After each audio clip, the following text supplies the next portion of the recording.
उनको नरेंद्र मोदी जी टॉफी खिला रहे हैं। रील बनाई है हिंदुस्तान के प्रधानमंत्री इटली के प्रधानमंत्री को, मेलोनी को मेलोडी टॉफी दिए हैं। ईरान ने, अमेरिका और ईरान की लड़ाई हुई, उसने हॉर्मुज को बंद कर दिया। 20% तेल मार्केट से हट गया और नरेंद्र मोदी एकदम मेलोनी जी के पास जाते हैं, उनको टॉफी खिलाते हैं और ऐसे रील बनाते हैं। अंबानी हिंदुस्तान का तेल आज भी बाहर एक्सपोर्ट कर रहा है। आज भी करोड़ों रुपए का तेल हिंदुस्तान के बाहर जा रहा है। यह तेल हिंदुस्तान को चाहिए, वो तेल आप हिंदुस्तान की जनता को दिलवाइए। ये प्रिकॉशंस आपको लेने हैं, ये काम आपको करना है, मगर आप पता नहीं कौन सी दुनिया में हो। नरेंद्र मोदी और अमित शाह संविधान पर आक्रमण कर रहे हैं। यह सही बात है, गलत बात है? पता नहीं आपने आज मोदी जी का वीडियो देखा, नहीं देखा? देखा? व्हाट्सएप यूनिवर्सिटी वालों ने देखा? वो इटली की राष्ट्रपति मेलोनी है, उनको नरेंद्र मोदी जी टॉफी खिला रहे हैं। रील बनाई है हिंदुस्तान के प्रधानमंत्री इटली के प्रधानमंत्री को, मेलोनी को मेलोडी टॉफी दिए हैं। जाने से पहले हिंदुस्तान में भाषण दिया, जाने से पहले कहा, इटली जाने से पहले, मेलोनी जी से मिलने से पहले उन्होंने हिंदुस्तान से कहा कि देखो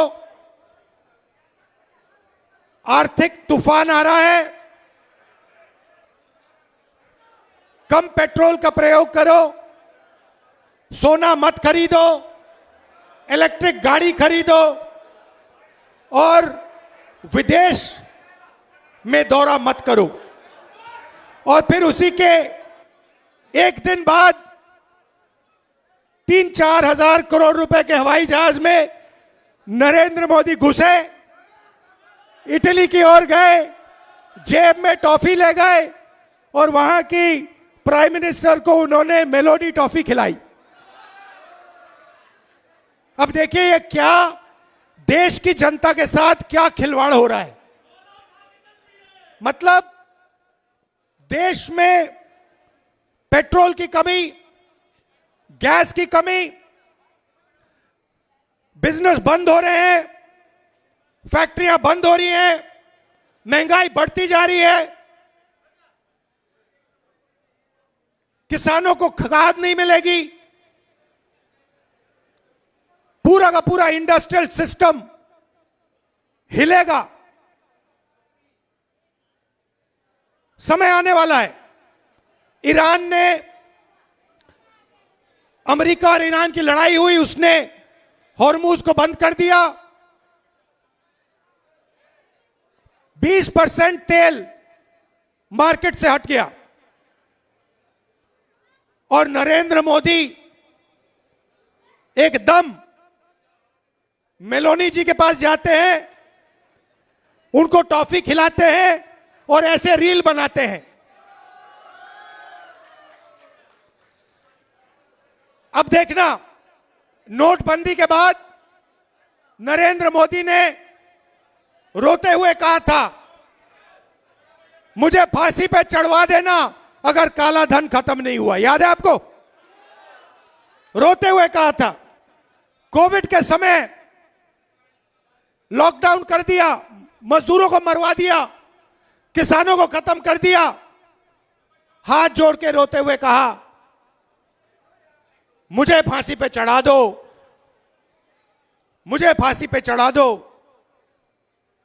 फिर से हाथ जोड़ने का टाइम आ रहा है, फिर से रोने का टाइम आ रहा है, फिर से हाथ जोड़ने का टाइम आ रहा है। मगर आप एक बात याद रखिए, नोटबंदी हिंदुस्तान के किसानों पर, मजदूरों पर, छोटे व्यापारों पर आक्रमण था। नोटबंदी का लक्ष्य आपका पैसा, आपके जेब का पैसा, आपके मेहनत का पैसा अदानी और अंबानी के हवाले करने का था। वही लक्ष्य लॉकडाउन का था। जब हमारे मजदूर हजारों किलोमीटर भूखे प्यासे वापस चल रहे थे, उसी समय नरेंद्र मोदी लाखों करोड़ रुपए का कर्जा माफ अदानी अंबानी का कर रहा था। अब देखिए इन्होंने क्या किया है। पब्लिक सेक्टर को खत्म कर दिया, सारी की सारी छोटी कंपनियों को नोटबंदी, गलत जीएसटी से मार दिया, किसानों को कमजोर कर दिया, बेरोजगारी पूरे देश में फैला दी। और अब आर्थिक तूफान आ रहा है, और ऐसा तूफान आ रहा है जो हिंदुस्तान ने पहले नहीं देखा है। क्यों? क्योंकि हमारा तेल हॉर्मुज से आता है। हमारा तेल हॉर्मुज से आता है और हॉर्मुज को बंद कर दिया गया है। और नरेंद्र मोदी चुनाव से पहले कहते हैं तेल की कोई कमी नहीं, गैस की कोई कमी नहीं, पेट्रोल की कोई कमी नहीं, सब कुछ ठीक है। मैं 2 महीने से कह रहा हूं, पार्लियामेंट में कहा, भाषणों में कहा, 2 महीने से कहा कि देखिए आर्थिक तूफान आ रहा है, किसान को, मजदूर को, युवाओं को, माताएं बहनों को जबरदस्त चोट लगने जा रही है। बीजेपी वाले मेरा मजाक उड़ाते हैं। नरेंद्र मोदी ने जो करना था पिछले 3 महीने में, जो आपकी प्रोटेक्शन करनी थी, जो दीवार, आर्थिक दीवार खड़ी करनी थी आपके लिए, वो उन्होंने नहीं की। उल्टा वो जाकर मेलोनी जी के साथ टॉफी खा रहे हैं और वीडियो बना रहे हैं। वीडियो बना रहे हैं जैसे मजाक चल रहा है। वापस आएंगे, आप देखना क्या होता है। वापस आएंगे, आर्थिक तूफान आएगा, गरीब लोगों को चोट लगेगी, किसानों को खाद नहीं मिलेगी, पेट्रोल डीजल के दाम आसमान तक पहुंच जाएंगे, महंगाई बढ़ेगी। उसके बाद नरेंद्र मोदी हाथ जोड़ेंगे, कहेंगे भाइयों और बहनों मुझे फांसी पर चढ़वा दो। रोएंगे, कहेंगे मेरी गलती नहीं है, अगर मेरी गलती है तो मुझे फांसी पे चढ़ा दो, कहेंगे, आप देखना। तो मेरा कहना है कि उनका काम अर्थव्यवस्था की रक्षा करना है, उनका काम देश की रक्षा करने का है, उनका काम अदानी और अंबानी। भैया गर्मी है, डिस्टर्ब मत करो, गर्मी है, डिस्टर्ब मत करो, लोगों का मूड खराब हो जाएगा, वो आपके नारे सुनने नहीं आए हैं। तो उन्होंने क्या किया है पिछले 12 साल में? देश की रक्षा हमारा संविधान करता है, हमारी संस्थाएं करती हैं, हमारे इंस्टीट्यूशंस करते हैं, इलेक्शन कमीशन करता है। मैंने मीडिया के बारे में मजाक उड़ाया, मगर इनकी जिम्मेदारी लोकतंत्र की रक्षा करने की होती है। नरेंद्र मोदी जी ने पिछले 12 साल संविधान पर आक्रमण किया है, हमारी सारी की सारी संस्थाओं को नष्ट किया है। आरएसएस के लोगों को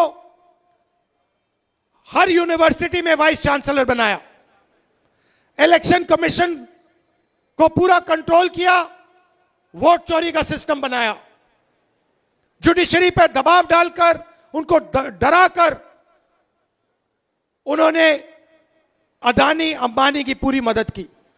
और अब मुश्किल क्या है कि अब अदानी अंबानी देश को नहीं बचा सकते, अब नरेंद्र मोदी देश को नहीं बचा सकते हैं। अब सिर्फ हिंदुस्तान का किसान, हिंदुस्तान का मजदूर, हिंदुस्तान का युवा इस देश को बचा सकता है। और आपके इन्होंने हाथ बांध दिए हैं, आप सबके हाथ बांध दिए हैं। जो आप पहले मेहनत करते थे, फैक्ट्रियों में काम करते थे, पब्लिक सेक्टर में काम करते थे, यह हिंदुस्तान की स्ट्रेंथ थी, इन्होंने इस सब को खत्म कर दिया है। अब भी मैं इनसे कह रहा हूं कि टॉफी बांटना बंद करो और एक्शन लेना शुरू करो। किसानों को खाद नहीं मिलने वाला है, खाद की सप्लाई की तैयारी करो। आपका दोस्त अंबानी हिंदुस्तान का तेल आज भी बाहर एक्सपोर्ट कर रहा है। आज भी करोड़ों रुपए का तेल हिंदुस्तान के बाहर जा रहा है। यह तेल हिंदुस्तान को चाहिए, यह तेल हमारे लोगों को चाहिए। वो तेल आप हिंदुस्तान की जनता को दिलवाइए। ये प्रिकॉशंस आपको लेने हैं, ये काम आपको करना है, मगर आप पता नहीं कौन सी दुनिया में हो। अच्छा, एक और बात, मैंने पिछली मीटिंग में कहा कि नरेंद्र मोदी और अमित शाह संविधान पर आक्रमण कर रहे हैं। यह सही बात है, गलत बात है?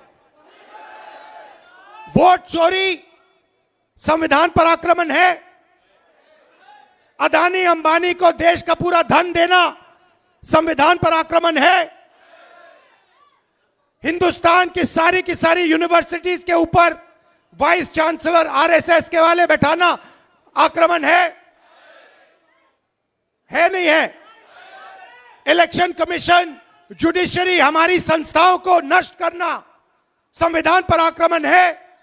संविधान हिंदुस्तान है, संविधान हिंदुस्तान की आवाज है। तो जो संविधान पर आक्रमण करता है, जो संविधान को नष्ट करता है, उसको आप क्या कहोगे? उसको क्या कहोगे? गद्दार कहोगे। इसीलिए मैंने खुल के कहा है कि नरेंद्र मोदी, अमित शाह संविधान पर आक्रमण कर रहे हैं। उन्होंने देश का धन अदानी अंबानी को बांटा, उन्होंने देश की संस्थाओं को खत्म किया, उन्होंने वोट चोरी करवाई, इलेक्शन कमीशन को दबाया, जुडिशरी पर दबाव डाला। आरएसएस के लोग सुन लो, आपने कहा कि मुझे माफी मांगनी चाहिए, मैं कभी माफी नहीं मांगूंगा, फिर बोलूंगा। अमित शाह और नरेंद्र मोदी गद्दार हैं, क्योंकि उन्होंने कॉन्स्टिट्यूशन पर आक्रमण किया है। सुन लो अच्छी तरह, मैं तुम लोगों से नहीं डरता हूं, और हिंदुस्तान की जनता इस बात को समझ गई है, और हिंदुस्तान की जनता भी आपसे नहीं डरती है। भाई और बहनों, ये आपके एमपी साहब बैठे हुए हैं, इन्होंने बहुत इमोशनल भाषण दिया, अच्छा भाषण दिया। मैं भी आपसे कहना चाहता हूं, ये मेरी भी कर्म भूमि है, अमेठी मेरी कर्म भूमि है, और आपने मेरे परिवार को, मेरे पिता को, मेरी माताजी को, मेरी बहन को और मुझे प्यार दिया है और इज्जत दी है, और यह मैं कभी जिंदगी में भूलने वाला नहीं हूं। हमारा पारिवारिक रिश्ता है, पारिवारिक रिश्ता है, प्यार का, मोहब्बत का रिश्ता है। राजनीति बाद में आती है, प्यार मोहब्बत का हमारा रिश्ता है, बहुत गहरा रिश्ता है, सालों पुराना रिश्ता है। जो भी आप मुझसे चाहते हो, आप जानते हो, जो भी आप मुझसे चाहते हो, मैं आपके लिए तैयार हूं। जो भी ऑर्डर आपका होगा, मैं उसको पूरा करने के लिए तैयार हूं।